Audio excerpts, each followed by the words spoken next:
Bonjour tout le monde, je vous remercie d'être là. Moi je m'appelle Joseph Amouri Nyembo, je suis professeur, docteur en sciences et de développement. La spécialité c'est environnement et développement durable. Je remercie les organisateurs de cette réunion. Ils m'ont invité à vous entretenir et je suis vraiment très heureux par rapport à ça. Je vais vous parler d'un sujet très important aujourd'hui, c'est la question de la dégradation du sol.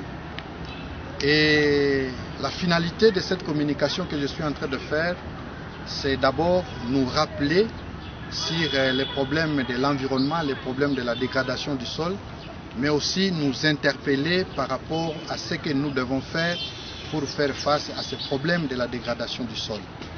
Mon entretien de maintenant là va porter sur trois points principaux. Le premier, je vais essayer de parler sur l'importance du sol pour l'humanité et pour le développement durable. Deuxièmement, je vais essayer de parler sur les défis majeurs de la dégradation du sol. Et troisièmement, je vais parler des pistes de solutions pour faire face aux problèmes. D'entrée de jeu, je vais expliquer d'abord l'importance du sol. L'importance du sol n'est pas à démontrer. D'abord, nous devons savoir déjà, le sol, c'est parmi les deux premières créatures que Dieu a fait au monde.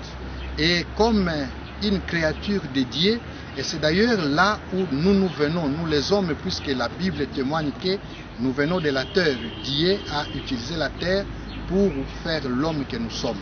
Et deuxièmement, si vous voyez la question du sol, certaines religions, surtout chez les Amérindiens, ils considèrent la terre comme une déesse, c'est-à-dire la terre comme une mère nourricière, une mère vivante qui a engendré les hommes, les plantes et les animaux. Et donc la terre est ici comme une personne, comme une mère qui est là, qui est en train de rendre non seulement les soins, mais également qui protège l'humanité. Et si nous rentrons par exemple en agriculture aujourd'hui, vous allez remarquer que 95% de l'alimentation de l'humanité provient du sol. Et si nous rentrons dans l'économie, le sol devient le support de toute activité économique. Et donc pour réaliser les activités économiques, on a besoin de faire recours au sol. Et si nous rentrons dans l'écologie par exemple, déjà on essaie de montrer que les deux quarts des espèces humaines et végétales reposent sur le sol. Et ici, il y a encore une autre relation, c'est le sol qui est le socle même des couverts végétales. Je parle ici de forêts. C'est que les forêts et le sol constituent une relation, une interdépendance qui joue un rôle très déterminant. C'est le rôle de lutter contre le changement climatique. Le sol. Et donc l'importance du sol n'est pas vraiment à démontrer puisque le sol constitue finalement un patrimoine en commun. Le sol constitue un bien de l'humanité qui doit être géré rationnellement et être protégé parmi nous les humains. Puisque si nous ne protégeons pas le sol, c'est que nous sommes une espèce qui va disparaître. Quels sont les défis alors de la dégradation du sol? D'abord, c'est quoi la dégradation du sol? Lorsque nous parlons de la dégradation du sol, nous voyons les phénomènes qui amènent la perte du sol. La perte en termes de la qualité, ici je parle de la fertilité, mais aussi la perte en termes de quantité. Et ici donc, si nous voulons parler de la dégradation du sol, nous devons considérer des systèmes complexes, des systèmes difficiles. Le premier, c'est les systèmes écologiques naturels et le deuxième, c'est les systèmes socio-humains. Les deux phénomènes-là, lorsqu'ils se croisent, ils créent une interaction des problèmes maintenant du sol. C'est que ici, nous sommes dans une dynamique socio-économique, mais également une dynamique socio-humaine. Alors, pour comprendre les défis de la dégradation du sol, nous en avons quatre majeurs. Premièrement, il y a d'abord le défi du nombre, ce que nous appelons l'effectif. En fait, au niveau de l'humanité aujourd'hui, nous sommes face à une démographie galopante, une démographie croissante.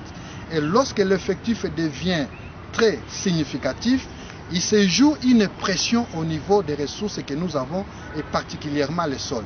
Et donc la capacité de la demande de l'humanité pour satisfaire les besoins en termes des biens et des services fait peser au niveau du sol une pression que le sol n'est pas en mesure de supporter.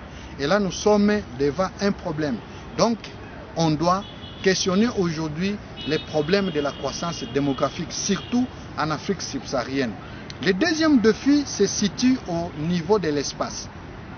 Ici, la question de la dégradation du sol dépasse aujourd'hui l'espace individuel où les gens travaillent et touche maintenant l'espace planétaire. Et donc ici, on considère l'étendue, la surface de la dégradation du sol. Et ça devient un problème puisque ça dépasse les niveaux des individus, c'est maintenant les niveaux des entreprises. Essayez de voir toutes les entreprises agroalimentaires qui voudraient fournir la nourriture au niveau de l'humanité, elles doivent se rabattre sur le sol. Et là, ça pose le problème de cette pression-là. Et troisièmement, c'est le défi du temps. Le temps, la temporalité. Ici, on doit voir deux éléments à deux niveaux. Le premier, c'est le temps par rapport à l'évolution du phénomène. Comment le temps évolue dans la dégradation de la ressource sol. Et le deuxième niveau, c'est le niveau de à quel moment on doit restaurer la ressource dégradée. Et donc ici, la question de la temporalité se pose en termes d'abord du temps par rapport à la dégradation des ressources, mais également par rapport à la renouvellement des ressources. En combien de temps, par exemple, nous serons capables de restaurer un sol qui est dégradé? Et le troisième niveau des défis, nous devons voir finalement les niveaux de décision de l'État. Ici, c'est la question de la gouvernance. Dans la gouvernance, concrètement, comment aujourd'hui les États gèrent la question de la dégradation des sols? Comment les États parviennent à prendre des décisions pour restaurer, pour sauver les terres que nous avons? Et là, ça pose un problème.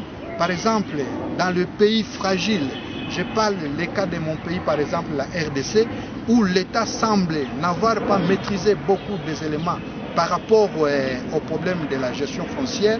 Et là, ça pose problème. Donc, la volonté politique, les décisions à prendre constituent aussi un défi majeur puisque les États, il y a ceux qui s'engagent mais n'appliquent pas les décisions qu'on arrête pour la protection du sol.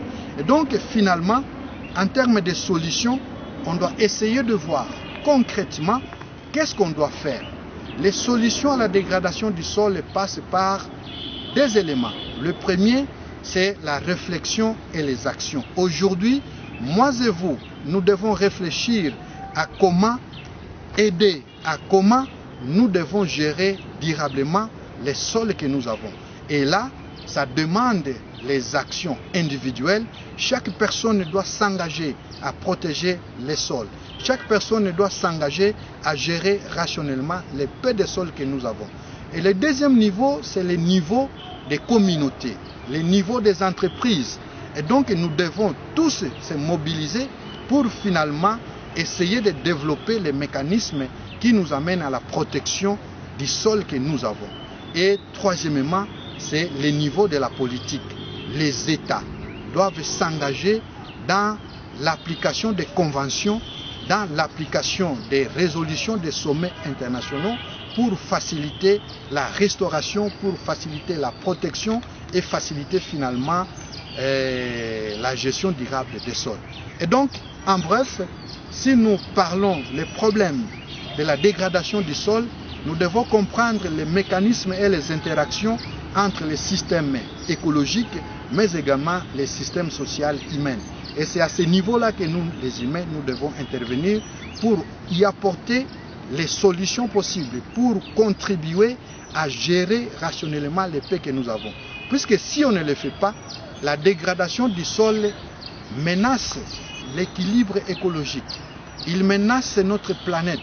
Il déstabilise les économies des États. Et donc nous devons réfléchir comment nous devons vraiment être les acteurs de ceux qui travaillent pour la promotion de la terre pour sa protection, et en le faisant, nous faisons également le développement durable, le développement pour les générations futures. Et c'est de cette façon-là que je suis en train de penser, moi et vous, nous serons intéressants et importants dans la protection du sol que nous avons. Je vous remercie pour votre attention. Je vais attendre des questions, s'il y en aura, on va s'organiser pour les répondre. Merci beaucoup.